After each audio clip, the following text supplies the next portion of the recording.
Peter B. Collins, news and comment. It's Monday, June 3rd, 2019. And we begin with deep apologies to the people and the leaders of the United Kingdom of Great Britain. They are enduring day one of a 3-day visit from the Donald. And I must begin with this comment. I'm going to focus in the first few stories here today about class and the lack of class. And Donald Trump is so embarrassing. He just stunk up Japan with a state visit, and now he is descending on London. And even before Air Force One had put wheels down at Stansted Airfield, Trump was tweeting insults at the Muslim mayor of London. Now, this guy, he just has to be the bad boy. The one who busts through decorum, protocol, and yes, class. And he imagines that because he pretends to be so filthy rich, that class just automatically comes along with it. And I think it's classy that he and his former mistress, now his wife Melania, will be having tea with Prince Charles and his former mistress, Camilla.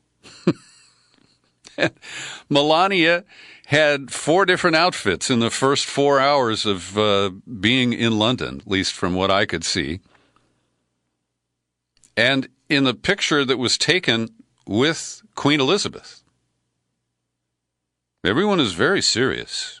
Nobody smiles. And Melania is wearing an outfit that Princess Diana would have worn. And just think that when Trump was in Japan, the White House made an extra effort to try to prevent the USS John McCain from falling into the field of view of Donald Trump because it just might upset his hairdo. And here Melania shows up channeling Diana, who everybody knows didn't get along with Queen Elizabeth. And Elizabeth has squirmed and spurned all the attention aimed at Diana after her kind of infamous passing. And, you know, I don't have any real respect for the British monarchy. It doesn't matter to me. But Trump really insists on being an asshole. And he thinks somehow that will make people fear him or respect him or whatever it is he thinks people should feel about him. And the citizens of London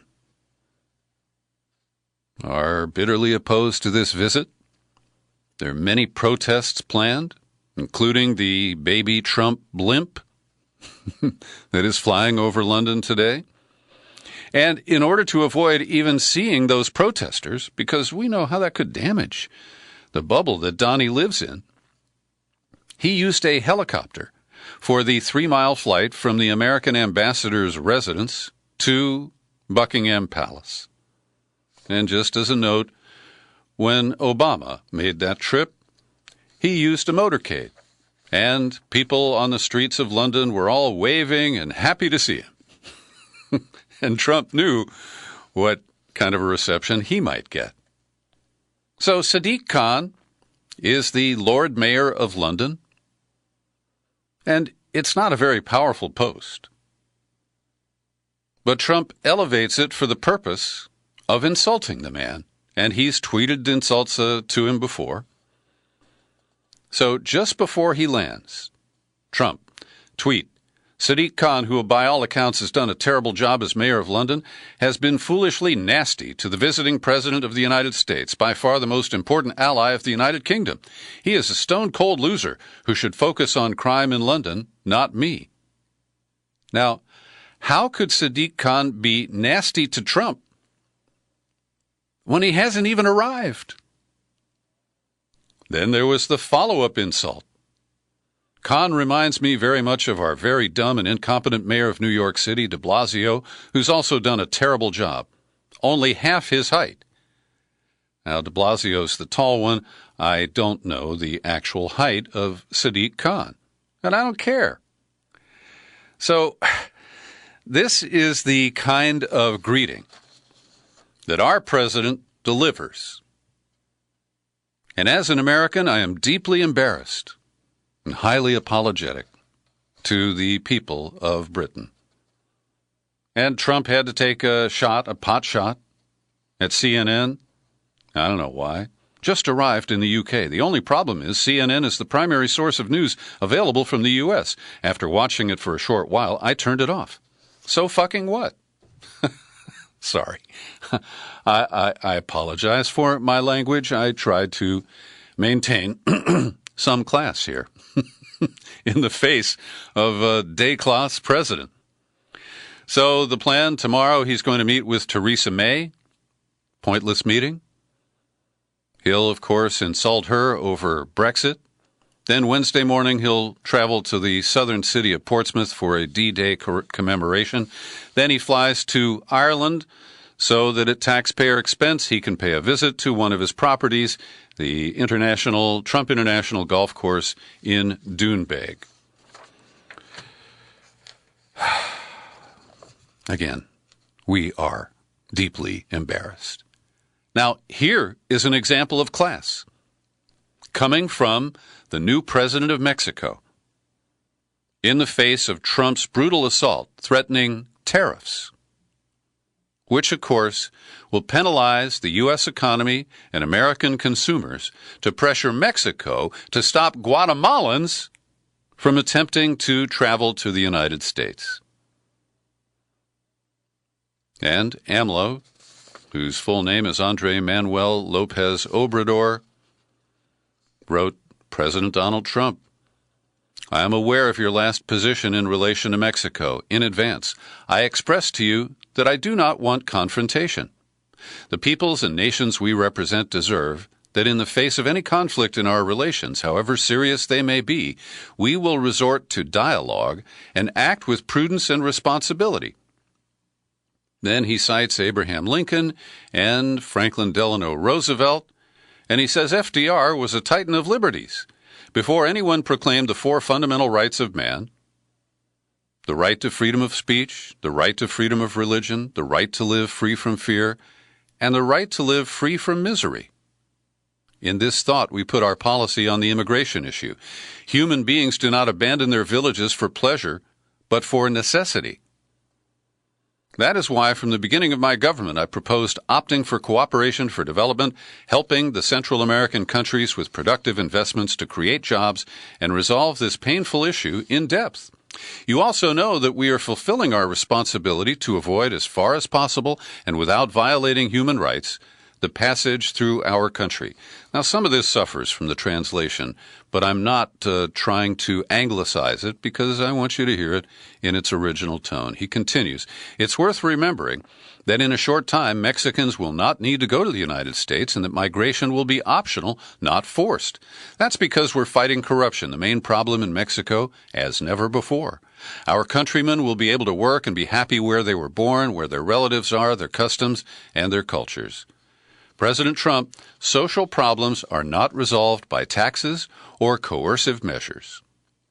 How to convert the country of fraternity overnight to the world's migrants in a ghetto, in a closed space, where the right to justice is stigmatized, mistreated, persecuted, expelled, and canceled, to those who seek with effort and work to live free from misery? The Statue of Liberty is not an empty symbol. With all due respect, although it has the sovereign right to express it, the slogan, United States First, is a fallacy because until the end of time, even over national borders, universal justice and fraternity will prevail. Specifically, Citizen President, I propose to deepen the dialogue, seek alternatives to fund the migration problem, and please remember that I do not lack courage. I'm not cowardly or timid, but I act on principles. I believe in politics that, among other things, I believe in politics that, among other things, was invented to avoid confrontation and war. I do not believe in the law of Talon, in the tooth for tooth, or in the eye for an eye, because if we go to those, we would all be chimuelos, or one-eyed. I think chimuelos means toothless. I believe that statesmen, and even more so those of a nation, are obliged to seek peaceful solutions to controversies and to put into practice forever the beautiful ideal of nonviolence. And he closes with this simple statement: nothing by force, everything by reason and law. Now, I think that's a very classy response to a thuggish action by the American demagogue president. And AMLO was polite enough not to mention that ICE is stacking up migrants, mostly Guatemalans, in processing centers in Texas and other areas in the Southwest. And for example, at El Paso del Norte, there is a cell holding 900 people that has a maximum capacity of 125. And that's not an isolated case. One cell with a maximum capacity of 12 is holding 76 detainees. Another with a capacity of 8 has 41. One with a maximum capacity of 35 has 155. It is so crowded that it's standing room only, and some people stand on the toilets in order to get a little breathing space. But that, of course, complicates it when one of the people packed in, this isn't fair to sardines, but has to use the toilet. That's just one example of the callous, cruel policies that the U.S. is using, desperately trying to discourage people from coming here, and it just doesn't work, and Trump doesn't get that. So starting in the middle of May, in San Bernardino, ICE vans would drive by the Greyhound station and drop off migrants. And an activist with the Inland Coalition for Immigrant Justice, Luis Suarez, said that he has met many of the people dropped off there who are left without any protection. It drops into the 30s or low 40s at night. And so Suarez said some of these folks would have been sleeping on the street overnight. We found 35 people extremely hungry. The kids were sick. People hadn't showered since they crossed the border. Border Patrol was not providing medical attention. And in the recent weeks, they have been keeping track, unlike ICE, which didn't have records of the children separated from their parents last year, if you recall. And a coalition of activist groups and the Catholic Church have identified 570 people, 261 families, 90% from Guatemala, who've just been dumped by ICE at a bus station without a bus ticket. This is really, it is so low. It's cruel, it's inhumane, it's illegal. And I hope you'll scream about it. To me, the silence in the face of the knowledge of how we are treating people is as criminal as the treatment itself. On Friday, a surprise move in the courtroom of Emmett Sullivan, the feisty federal judge in the District of Columbia. He's presiding over the Mike Flynn trial. You may remember back in December, he told Flynn, hey, if I sentence you today, you might regret it. So you want a delay in sentencing? And Flynn got the message, and he said, okay. So Flynn still hasn't been sentenced. But Judge Sullivan had given the Justice Department a deadline of Friday, May 31st, to release the transcript of that phone call between the Russian ambassador Sergei Kislyak and Mike Flynn in December of 2016. And the government is refusing to obey the court's order. They just thumbed their noses at him, and basically they're saying, oh, you don't need this, Your Honor. Now, their real reason is they don't want to publicly expose the FBI wiretap system that captured the call between Flynn and Kislyak. And this whole thing is so crazy because Mike Flynn was the head of the Defense Intelligence Agency. He had to know that his conversation with Kislyak was being intercepted. And yet, he lied about it to FBI agents in his plea deal, where he pled guilty to lying to FBI agents. He said he knew that it was a crime to lie to FBI agents when he did it. And we've never had a decent explanation about why he did. The other thing I'll note is in the coverage of this, they always talk about the Russian ambassador and whether or not Flynn talked about the sanctions that the Obama administration had imposed for the alleged Russian election meddling. But they bury in the story that Flynn also lied about discussing Russia's vote on an impending United Nations resolution to condemn Israeli settlements in the West Bank. And this was where Mike Flynn was going to bat for a foreign government, the State of Israel, not Russia. And so I don't deny that Mike Flynn lied. I don't understand why he did it. And I predict that this judge is going to force the government to release that transcript. I think that Mike Flynn's future is going to depend on that. And the idea that they can pretend that, by not confirming how the wiretap took place, we know how it works. Everything is intercepted and recorded at Bluffdale, the Bluffdale Center in Utah. Ed Snowden confirmed what brave NSA whistleblowers had told us. On to other news. That last abortion clinic operating in the state of Missouri in St. Louis is still open today. Late on Friday, Judge Michael Stelzer of Missouri Circuit Court granted a temporary restraining order, allowing the clinic to keep operating even though its license has expired, and the state of Missouri, run by Republican pro-birthers, is insisting that it shouldn't be renewed for trivial reasons. Also, I want to say that it took him a couple of days, but the corporate media has done a decent job reporting on the critical comments of the UN rapporteur on torture. It's spelled Nils, but I think pronounced Niles Melzer, who provided on Friday the very distressing information about the deteriorating condition psychologically of Julian Assange. He's not really coherent, hard to carry on a conversation. He's jumpy. And Meltzer also was sharply critical of Britain, the United States, and Ecuador, and Sweden too, for the collusion that led to the 7-year imprisonment of Assange at the Embassy of Ecuador in London. And Politico is reporting that sources at the Justice Department, of course they're not named, have informed them that the charges will not be expanded to include anything related to the exposure of the Vault 7 hacking tools once developed and controlled by the CIA, now out there for hackers everywhere to enjoy.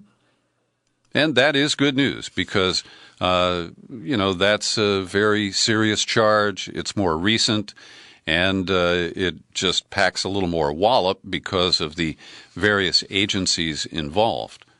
And that is, I think, good news for Assange. Very similar to the Mike Flynn case, the government simply fears exposure of its secrets if it goes too far.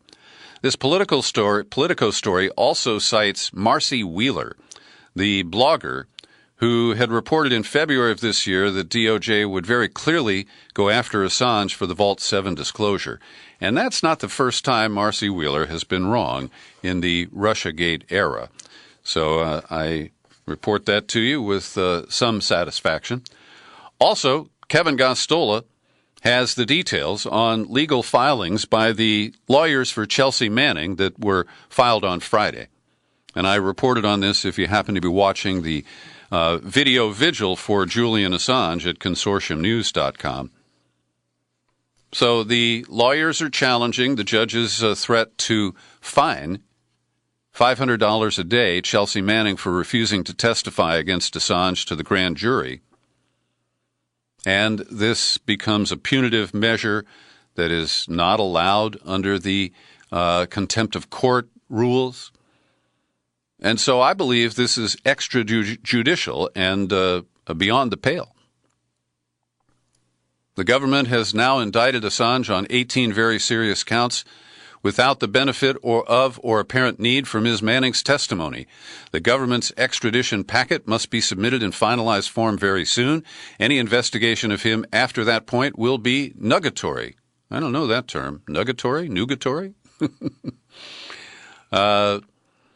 Manning's legal team also points out the court never conducted an assessment to see whether Manning had the financial capacity to pay such a fine. In most cases, fines have been used against rich people who were accused of financial, misdeeds. So some good points there on her behalf. There is no excuse for continuing to hold Chelsea Manning. Over at Consortium News, Jonathan Cook has a very interesting article that I recommend to you that breaks down the sequence of events related to Julian Assange being accused of so-called sex crimes, some people call it rape, in Sweden. And what it boils down to is that two Swedish women were unhappy with Assange's sexual etiquette. And because they found out that he had had sex with both of them, not always using a condom, they wanted him to get an HIV test. That was their original concern. And then when they went to the police, they were pressured to turn it into a sex crime. One of the women produced a condom that she says Assange tore during a sexual encounter, and it was found to have neither her nor Assange's DNA on it. And there was a battle between the original prosecutor, who canceled the investigation, and another prosecutor, Marianne Nye, who revived it. And so the issue was closed before Assange left Sweden for Great Britain, and then it was resuscitated. So I strongly recommend that you read this and share it with people who tell you, oh, Assange, he's a rapist. I don't support WikiLeaks because Assange is a rapist. I've heard otherwise intelligent people say that. Every day I pause for a minute to thank the people who support my work at the Peter B. Collins Podcast with your subscriptions. Great people like Brian Carey, Terry Paris, Roger Barr just renewed his annual subscription, and Paul Lacombe is a monthly contributor as well. I invite you to join them. Visit peterbcollins.com, click on menu, then click on Become a Subscriber. When you're on the sign-up page, it's easy to choose the PayPal level of support that's comfortable for you. And I've got bonus gifts for new annual subscribers. We've got Trump on the Couch by Dr. Justin Frank, and we've got 2100, A Dystopian Utopia, which is blueprints for human adaptation as a result of climate change. And should you prefer to avoid PayPal, and people feel that way, you can reach me via the U.S. Post at Box 150, 660, San Rafael, zip code 94915, and yes, it's in California. Today, a new podcast hosted by yours truly, over at whowhatwhy.org, an interview with journalist David Daley. He's the former editor of Salon.com, and he lives in the district of Richie Neal, who is the powerful Democrat who now chairs the House Ways and Means Committee. And it's intriguing because Neal is the guy who is tasked with getting Donald Trump's tax returns from the IRS. And we learned after the interview that Richie Neal refuses to release his own tax returns. But the focus of our podcast is on his prolific fundraising and equally prolific spending on Tony campaign events and dinners with lobbyists at Ritz-Carltons and similar places. He likes steakhouses and five-star restaurants, loves to go and buy a luxury box at a sporting event or a concert. And this is how the grease works in Washington. Here's an excerpt from my interview with David Daley. Yeah, this is amazing. So there's a New York Times story about a month or so ago that listed the 30 most profitable companies in America that paid no federal income tax in 2018, and in many cases actually even got a rebate from the federal government. So I just entered those 30 companies into Open Secrets and into the FEC database, and it turns out that 17 of those 30 companies had donated money to Richard Neal over the course of the previous year. And probably some of the other ones did as well, kind of through the big industry groups and the other secret dark money routes. But 17 of the 30 had done so, publicly and openly. You can hear the full interview with David Daly posted today at whowhatwhy.org. And to make it easy, there's a hyperlink in the show file for this podcast at peterbcollins.com. Well, Vanity Fair's Joe Pompeo, I hope no relation to the Secretary of State, has written an article posted a couple of days ago that the New York Times is essentially blacklisting Rachel Maddow's show on MSNBC. They have notified its reporters to steer clear of any cable news show that they perceive as too partisan. And they recently ordered a reporter named Enrich, I don't have his first name here, to decline an invitation to appear on the Maddow show that he had already accepted.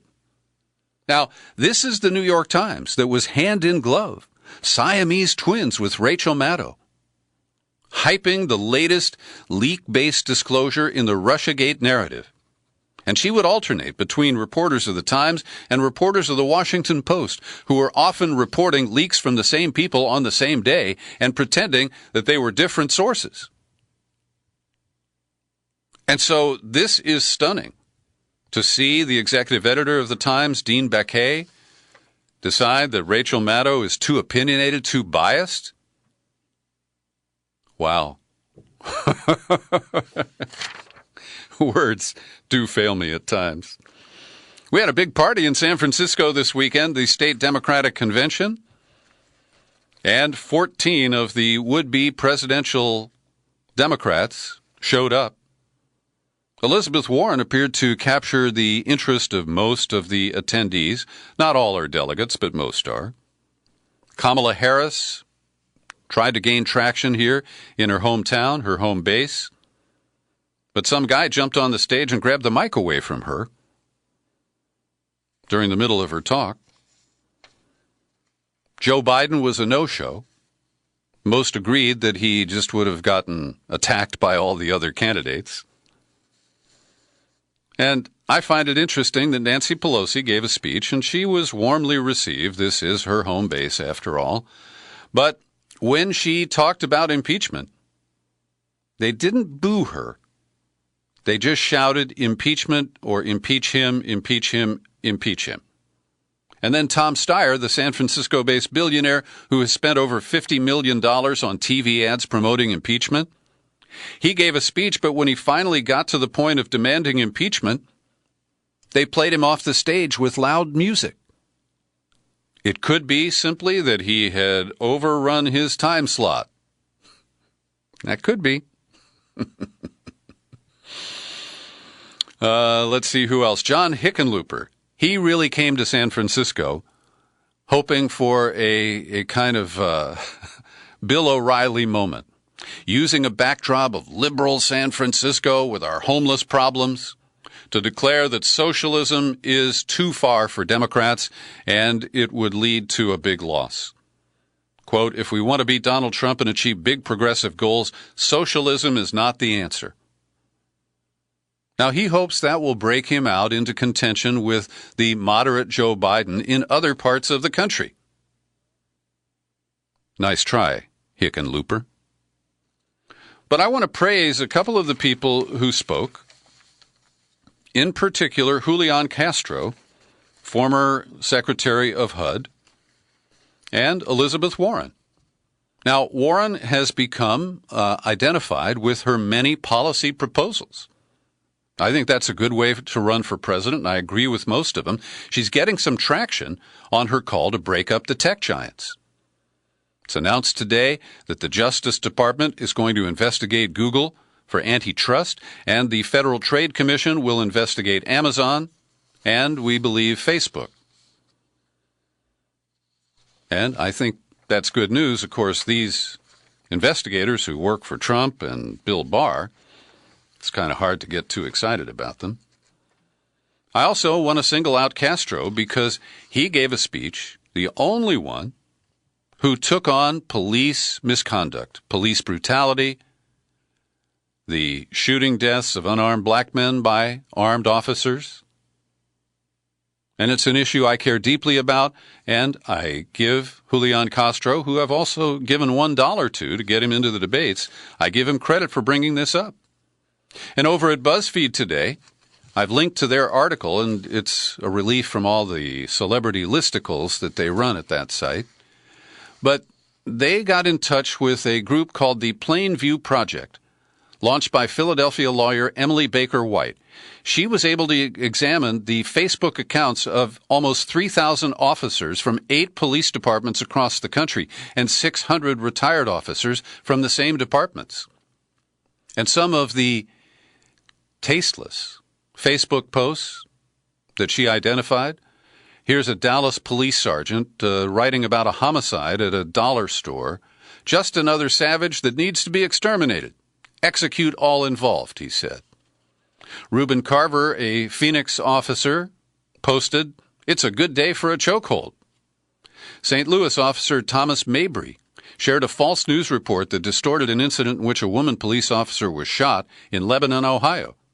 "F these Muslim turd goat humpers," he wrote. Here's one more. Corporal Robert Bedgood, a sheriff's deputy in Lake County, Florida, posted a decal reading 1-800-CHOKE-DAT-HO. Of 328 cops in Philadelphia who posted troubling content, more than one-third of them appeared to have had one or more federal civil rights lawsuits filed against them. We've got deep problems with our uniformed police officers in this country. And I'll close with this one in San Francisco. You may have heard about how the cops took a battering ram and crowbars for a raid on a journalist's home. We now learn that that reporter, Brian Carmody, was subject to police surveillance of his telephone. They were tapping his phone for 2 months before they busted into his home. Now, this revelation creates another scandal for the scandal-plagued San Francisco Police Department. Under California's SHIELD law, this journalist should never have been on the receiving end of a wiretap. And it appears that the police deceived the judges who issued the warrants. It's a screaming problem here, but I'm not the screaming kind of guy. Thanks for listening to my daily news and comment podcast. You're free to share it with everybody, especially Julian Castro. You'll find it on YouTube, and I'm Peter B. Happy trails to you until we meet again. Happy trails.